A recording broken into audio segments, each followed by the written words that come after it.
الحمد للہ رب العالمین والصلاة والسلام علی اشرف الانبیاء والمرسلین وعلی آلہ واصحابہ اجمعین وعلی من تبعہم بإحسان الی یوم الدین اما بعد۔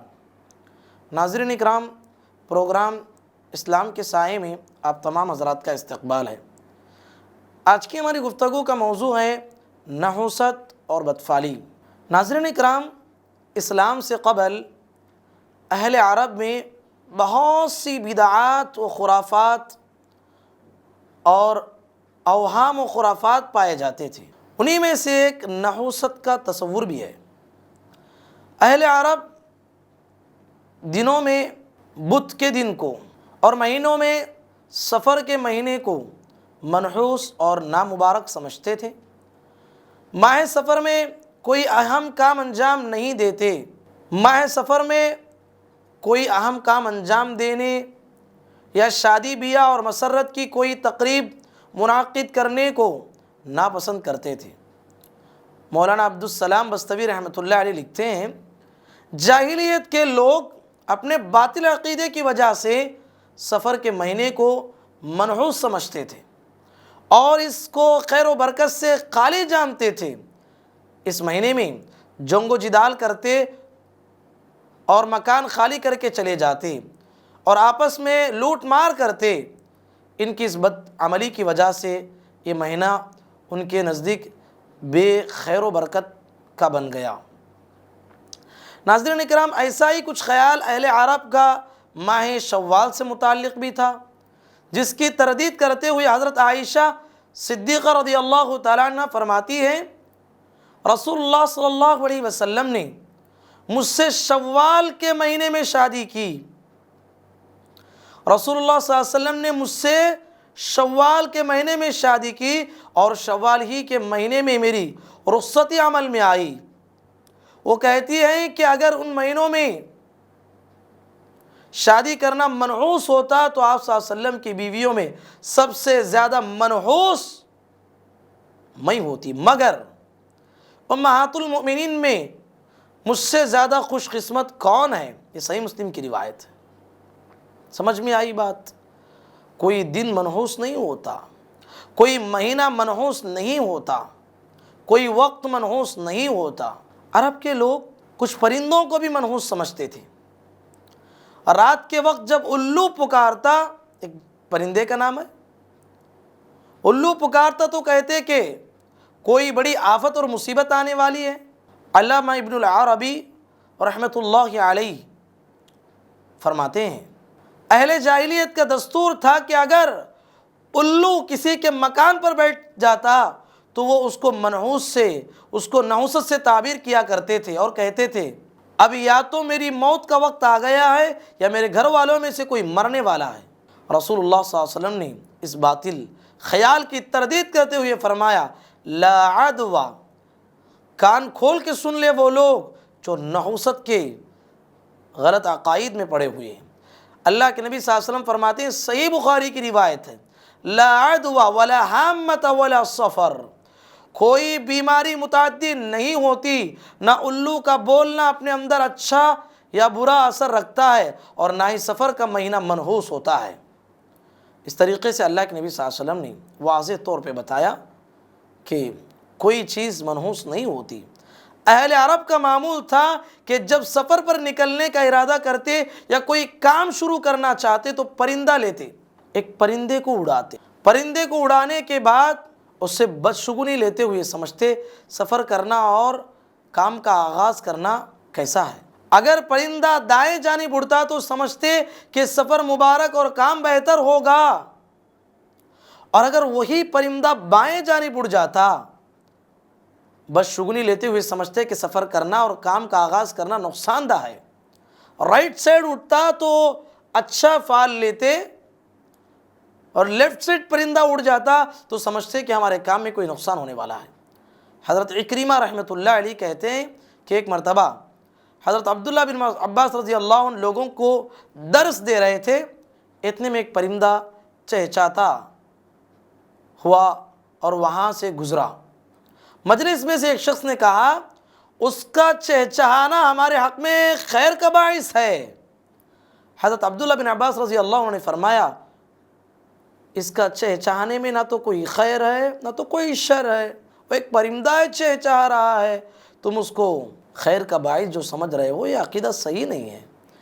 اسی طریقے سے زیاد بن ابی مریم رحمۃ اللہ علیہ فرماتے ہیں کہ ایک مرتبہ سعد بن ابی وقاص رضی اللہ عنہ جنگ کے لیے تیار تھے کہ اچانک کچھ ہرن دوڑتے ہوئے قریب آئے، پھر وہ ہرن پلٹ کے لوٹ گئے۔ لشکر میں موجود ایک شخص نے کہا یا سعد انزل، اے سعد اتر جاؤ، اللہ تمہارا بھلا کرے، یعنی آپ سفر جاری رکھنا آپ کا مناسب نہیں ہے۔ سعد بن ابی وقاص رضی اللہ عنہ نے اس شخص سے کہا کہ تم نے ان کے آنے کو منحوس سمجھ لیا ہے یا ان کے پلٹ کر جانے کو منحوس سمجھ لیا۔ پھر آپ نے کہا ان هذه طیرۃ لباب من الشرک، یاد رکھو یہ بدشگونی اور بدفعلی کا عقیدہ رکھنا یہ شرک کا دروازہ کھولتا ہے۔ کتنے لوگ ہیں ہمارے معاشرے میں اس بلا میں مبتلا ہیں، اس بلا میں مبتلا ہیں۔ بدشگونی، نحوست کا عقیدہ ان کے درمیان ہے۔ بعض مخصوص ایام میں خوشی نہیں مناتے، بس مخصوص مہینوں میں شادی بیاہ نہیں کرتے، ہمارے معاشرے میں رائج ہے۔ آپ کو حدیث سے واضح ہوا ہوگا، کوئی مہینہ منحوس نہیں ہوتا، کوئی دن منحوس نہیں ہوتا، کوئی پرندہ رائٹ سائڈ اڑنے سے ہمارے لیے کچھ فائدہ ہوگا، لیفٹ سائڈ اڑنے سے ہمارا کچھ نقصان ہوگا، اس طرح کوئی نہیں ہوتا۔ کوئی جا رہا ہے، کالی بلی کراس کر گئی، اپنے سفر کو چھوڑ دیتا ہے۔ کوئی جا رہا تھا، کالا کتا اس سے کراس کر گیا، اپنے سفر کو منقطع کر دیا۔ اور اسی طریقے سے عرب کے لوگوں میں بدفعلی کا ایک سوچ یہ تھی کہ وہ 3 تیر اپنے ساتھ رکھتے تھے، سفر میں جاتے ہوئے 3 تیر رکھتے تھے۔ 3 تیر میں اگر کوئی کام انہیں کرنا ہوتا تو تینوں میں سے ایک تیر اٹھاتے، اس میں لکھا ہوتا افعل، مطلب جو کام کرنے جا رہا ہو کرو، تمہارے لیے بہتر ہے۔ اور اگر اس میں لکھا ہوتا لا تفعل، اگر وہ تیر میں لا تفعل نکلتا تو وہ سمجھتے کہ یہ کام نہیں کرنا ہے۔ اور اگر تیسرا تیر نکالتے کسی کام کے وقت میں، اگر وہ تیسرا تیر نکل جاتا جو سادہ ہوتا اس میں کچھ لکھا نہیں ہوتا، یعنی پھر سے وہ تیر کو پھر اٹھاتے نکالتے کوئی نہ کوئی تیر۔ اس طریقے سے بدفعلی کا عقیدہ ان کے درمیان موجود تھا۔ اہل عرب بعض انسانوں کو بھی منحوس سمجھا کرتے تھے، جب بھی انفرادی یا اجتماعی کوئی نقصان پہنچتا تو رسول صلی اللہ علیہ وسلم سے کہتے قالوا انا تطیرنا بکم لئن لم تنتهوا لنرجمنکم وليمسنکم منا عذاب علیم۔ رسولوں سے کہتے، یاسین میں اللہ تعالیٰ نے ذکر کیا ہے، ہم تو تمہیں منحوس سمجھتے ہیں جو اللہ کے پیغمبر مبعوث کیے گئے تھے، اگر تم باز نہ آئے تو ہم تمہیں سنسار کر دیں گے اور ہمارے ہاتھوں تمہیں دردناک سزا ملے گی۔ وہ رسول جو اللہ کی طرف سے مبعوث کیے گئے تھے، انہوں نے جواب دیا طائرکم معکم اَإِن ذُكِّرْتُمْ بَلْ أَنْتُمْ قَوْمٌ مُسْرِفُونَ، تمہاری فال بد تمہارے اپنے ساتھ لگی ہوئی ہے، کیا یہ باتیں تم اس لیے کرتے ہو کہ تمہیں نصیحت کی گئی؟ نصیحت تمہیں ہم کر رہے ہیں، تم ہمارا بدفعلی لے رہے ہو، اصل بات یہ ہے کہ تم حد سے گزرے ہوئے لوگ ہو۔ اسی طریقے سے قوم سمود کو بھی جب بھی کوئی مصیبت یا پریشانی لائق ہوتی تو حضرت صالح علیہ السلام سے کہتے قالوا طیرنا بک وبمن معک، سورۃ النمل کی آیت ہے، کہتے کہ ہم تو تمہیں اور تمہارے ساتھیوں کو منحوس سمجھتے ہیں، یعنی اے صالح یہ تمہارے اور تمہارے متبعین کی نحوست کی وجہ سے ہے۔ صالح علیہ السلام نے جواب دیا قال طائرکم عند اللہ، تمہاری نحوست تو اللہ کے پاس ہے۔ کچھ یہی حال موسیٰ علیہ السلام کی قوم کا بھی تھا۔ فَإِذَا جَاءَتْهُمُ الْحَسَنَةُ قَالُوا لَنَا هَذِهِ وَإِن تُصِبْهُمْ سَيِّئَةٌ يَطَّيَّرُوا بِمُوسَىٰ وَمَن مَّعَهُ أَلَا إِنَّمَا طَائِرُهُمْ عِندَ اللَّهِ وَلَكِنَّ أَكْثَرَهُمْ لَا يَعْلَمُونَ۔ سورہ اعراف کی آیت ہے، جب اچھا دور آتا تو کہتے کہ ہم اسی کے مستحق ہیں، اور جب برا دور آتا تو موسیٰ علیہ السلام اور ان کے ساتھیوں کو اپنے لیے فعل بد ٹھہراتے، حالانکہ در حقیقت ان کی فعل بد تو اللہ کے پاس تھی، مگر ان میں سے اکثر لوگ بے علم تھے۔ اسی طرح کی روش اہل مکہ کی بھی تھی، اس سے مختلف اہل مکہ کی روش بھی اس سے کوئی مختلف نہ تھی۔ اللہ تعالیٰ کا ارشاد ہے وَإِن تُصِبْهُمْ سَيِّئَةٌ يَقُولُوا هَٰذِهِ مِنْ عِنْدِكَ، اگر انہیں کوئی فائدہ پہنچتا تو کہتے کہ یہ اللہ کی طرف سے ہے، اور اگر کوئی نقصان پہنچتا تو کہتے اے محمد یہ تمہارے بدولت ہے۔ ان کو جواب میں کہا گیا قُلْ كُلٌّ مِّنْ عِنْدِ اللَّهِ، کہو سب کچھ اللہ ہی کی طرف سے ہے۔ یہ سورۃ النساء کی آیت ہے۔ یہ سارے توہمات مسلم معاشرے میں آج بھی پائے جاتے ہیں، آج بھی پائے جاتے ہیں۔ آپ کو معلوم ہے ہمارا معاشرہ کتنی گیا گزرا ہے۔ کسی کی شادی ہوئی، کوئی لڑکی کسی کے گھر میں داخل ہوتی ہے، شادی ہوئی، لڑکی اپنے ماں باپ کے گھر کو چھوڑ کے سسرال کے گھر کو آئی، اب سسرال کے گھر میں کسی کا حادثہ ہو گیا تو لوگ سمجھتے ہیں کہ یہ آنے والی دلہن منحوس ہے جس وجہ سے ہمارے گھر میں کسی کا حادثہ ہو گیا۔ اسی طریقے سے لڑکے کے تعلق سے سوچتے ہیں لوگ، اب لڑکا اپنے ماں باپ کے گھر کو چھوڑ کے اپنے سسرال کے گھر چلا گیا، یعنی بیوی کے گھر شادی ہوئی، کوئی پریشانی لائق ہوئی تو لڑکی والے کہتے ہیں شادی سے پہلے ہمارا گھرانہ بہت اچھا تھا، لیکن یہ لڑکے سے کیا شادی ہوئی، کیا ہمارے خاندان میں یہ داخل ہوا، اس کے آنے سے ہمارے گھر برباد ہو گئے۔ اللہ کے بندو ڈرنا چاہیے، یہ نحوست کا عقیدہ ہے، یہی عقیدہ ہمیں شرک تک لے جائے گا، منحوس عقیدہ ہے۔ یہ سارے توہمات ہمارے معاشرے میں آج بھی پائے جاتے ہیں۔ مولانا عبدالسلام بستوی رحمۃ اللہ علیہ لکھتے ہیں دور حاضر میں بعض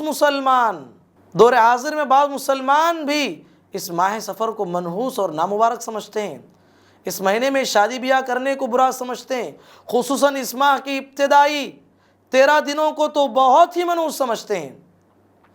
اس کے لیے اس مبارک مہینے کو بعض لوگ تیرہ تیزی کہتے ہیں۔ اپنے فاسد عقیدے کے مطابق من گھڑت نحوست کو دور کرنے کے لیے چنے کی گھنگنیاں ابال کر کھاتے اور تقسیم کرتے ہیں، اس کو باعث خیر اور برکت سمجھتے ہیں۔ چنے کی گھنگنیاں ابال کر کھاتے اور تقسیم کرتے اور یہ عقیدہ رکھتے ہیں کہ چنے کی گھنگنیاں کھانے اور کھلانے سے نحوست اور بے برکتی نکل جاتی ہے۔ حضرین اکرام، بدشگونی کا علاج کیا ہے؟ ہم کیسے اس کا علاج کر سکتے ہیں؟ اسلام نے بدشگونی کو حرام قرار دیا ہے، اسلام نے بدشگونی کو حرام قرار دیا ہے، اس سے بچنے کی تاکید کی ہے اور بتایا ہے کہ یہ حرکت نہ حصول نفع کے لیے مؤثر ہے اور نہ دفع ضرر کے لیے، بلکہ یہ شرک کا ذریعہ اور سبب ہے۔ قبول اسلام کے بعد معاویہ ابن حکم رضی اللہ عنہ نے رسول صلی اللہ علیہ وسلم سے کئی سوال کیے، ان میں سے ایک سوال یہ تھا وَمِنَّا رِجَالٌ يَتَطَيَّرُونَ، ہم میں کچھ لوگ ایسے بھی ہیں جو بدشگونی لیتے ہیں، کیا یہ عمل درست ہے؟ آپ نے فرمایا ذَاكَ شَيْءٌ، آپ نے فرمایا ذَاكَ شَيْءٌ يَجِدُونَهُ فِي صُدُورِهِمْ، اللہ کے نبی صلی اللہ علیہ وسلم نے فرمایا یہ ویسے ہی اپنے دل میں وسوسہ اور وہم پاتے ہیں، یہ چیزیں انہیں کوئی فائدہ نہیں پہنچاتی۔ ناظرین اکرام، جس کے دل میں بھی اس طرح کا خیال پیدا ہو اسے چاہیے کہ فوراً اسے جھٹک دے، اللہ پر بھروسہ کرے۔ عبداللہ بن مسعود رضی اللہ عنہ سے مروی ہے، آپ صلی اللہ علیہ وسلم نے فرمایا الطیرۃ شرکن، الطیرۃ شرکن، الطیرۃ شرکن وما منا الا ولکن یذهبہ بالتوکل، بدشگونی لینا شرک ہے، بدشگونی لینا شرک ہے، بدشگونی لینا شرک ہے۔ یہ بات آپ نے 3 بار دہرائی۔ حضرت ابن مسعود رضی اللہ عنہ فرماتے ہیں کہ ہم میں سے ہر شخص کے دل میں بتقاضۂ بشریت اس طرح کا وسوسہ کبھی پیدا ہوتا ہے تو توکل کی وجہ سے اللہ تعالیٰ اس وسوسے کو دور فرما دیتا۔ ناظرین اکرام، حضرت عبداللہ بن عباس رضی اللہ عنہ سے مروی ایک طویل حدیث ہے، آپ نے ایک موقع پر میدان حشر کا منظر بیان کرتے ہوئے فرمایا، آپ صلی اللہ علیہ وسلم ایک موقع پر میدان حشر کا منظر بیان کرتے ہوئے فرمایا میرے سامنے ساری امتیں پیش کی گئی، میں نے دیکھا کہ کسی نبی کے ساتھ اس پر ایمان لانے والوں کی ایک جماعت ہے، کسی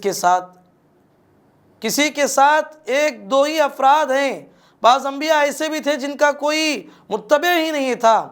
اچانک میں نے ایک بڑی جماعت کو آتے ہوئے دیکھا، میں سمجھا کہ یہ میری امت ہے، مگر مجھ سے کہا گیا کہ یہ موسیٰ اور ان کی قوم بنی اسرائیل ہے، اس کی طرف دیکھو۔ میں نے اس سے بھی بڑی جماعت کو آتے ہوئے دیکھا، مجھ سے کہا گیا کہ یہ آپ کی قوم ہے، اس میں 70,000 افراد ایسے ہیں جو بغیر حساب و کتاب کے جنت میں داخل ہوں گے۔ آپ صلی اللہ علیہ وسلم نے ان لوگوں کے بارے میں فرمایا، ہم الذین لا یرقون ولا یسترقون ولا یتطیرون وعلی ربہم یتوکلون، یہ وہ لوگ ہیں جو جھاڑ پھونک نہیں کرتے اور نہ بدفعلی لیتے ہیں بلکہ اپنے رب پر ہی بھروسہ کرتے ہیں۔ حضرت عکاشہ بن محصن رضی اللہ عنہ اللہ کے نبی سے گزارش کی، اے اللہ کے رسول دعا فرما دیجئے کہ اللہ تعالیٰ میرا شمار ان لوگوں میں فرمائے۔ آپ صلی اللہ علیہ وسلم نے فرمایا، انت منہم، تم انہی میں سے ہو۔ ناظرین اکرام، حضرت عبد الرحمن بن حسن آل شیخ لکھتے ہیں، اللہ تعالیٰ پر توکل اور کامل یقین رکھتے ہوئے اور بدفعلی وغیرہ سے جو بسا اوقات مصائب و مشکلات میں گر جانے کا ذریعہ ثابت ہوتی ہے، بچ کر اللہ تعالیٰ سے مدد چاہیں، اور مدد چاہنا یہ توحید کی اصل ہے، توحید کی بنیاد ہے۔ بدشگونی اور بدفعلی سے بچنے کے لیے آپ صلی اللہ علیہ وسلم نے کئی دعائیں ہمیں سکھائی ہیں۔ ایک موقع پر آپ صلی اللہ علیہ وسلم نے فرمایا، جو شخص بدشگونی کی وجہ سے کسی ضرورت سے باز رہا گویا اس نے شرک کیا۔ صحابہ نے پوچھا، اے اللہ کے رسول اس کا کوئی کفارہ ہمیں بتا دیجیے۔ آپ صلی اللہ علیہ وسلم نے دعا سکھائی، یہ دعا پڑھنا سکھایا، اللہم لا طیر الا طیرک ولا خیر الا خیرک ولا الہ غیرک۔ محدث العصر علامہ ناصر الدین البانی رحمۃ اللہ علیہ نے اپنی کتاب سلسلۃ الاحادیث الصحیحہ میں اس حدیث کو ذکر کیا ہے۔ اللہ کے نبی صلی اللہ علیہ وسلم کی اس دعا کا مطلب یہ ہے، اے اللہ تیری بھلائی کے سوا کوئی بھلائی نہیں، تیرے شگون کے علاوہ کوئی شگون نہیں، اور تیرے سوا کوئی معبود نہیں۔ اور اسی طرح شیخ عبد الرحمن بن حسن آل شیخ لکھتے ہیں، یہ حدیث اس بات کو واضح کر رہی ہے کہ جو شخص بدفعلی وغیرہ کی پرواہ نہ کرتے ہوئے اپنے پروگرام پر عمل پیرا رہے تو اسے کسی قسم کا نقصان ہرگز نہ ہوگا اور نہ تکلیف پہنچے گی۔ ہاں، وہ شخص جس کا بھروسہ اللہ پر خالص نہ ہو اور شیطانی وساوس پر عمل کرنے کا مرتکب ہو، اسے اس کی سزا ضرور ملے گی، اس مصیبت میں مبتلا ہوگا جس سے وہ ڈر رہا ہے، کیونکہ یہ شخص اللہ تعالیٰ پر ایمان لانے سے اعراض کا مرتکب ہوا ہے۔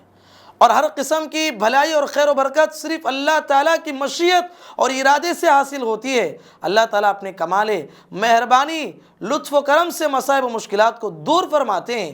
جو شخص کسی مصیبت اور مشکل میں گرفتار ہو جائے تو اسے سمجھ لینا چاہیے کہ یہ مصیبت میرے اپنے کرتوت کی نتیجہ ہے، جیسا کہ اللہ تعالیٰ کا ارشاد ہے، ما اصابک من حسنۃ فمن اللہ ومن اصابک من سیئۃ فمن نفسک۔ سورہ نساء کی آیت ہے، اے انسان اگر تجھے جو بھی بھلائی حاصل ہوتی ہے وہ اللہ کی مہربانی سے ہوتی ہے، جو بھی مصیبت آتی ہے یہ تیرے اپنے کرتوتوں کی بدولت ہے۔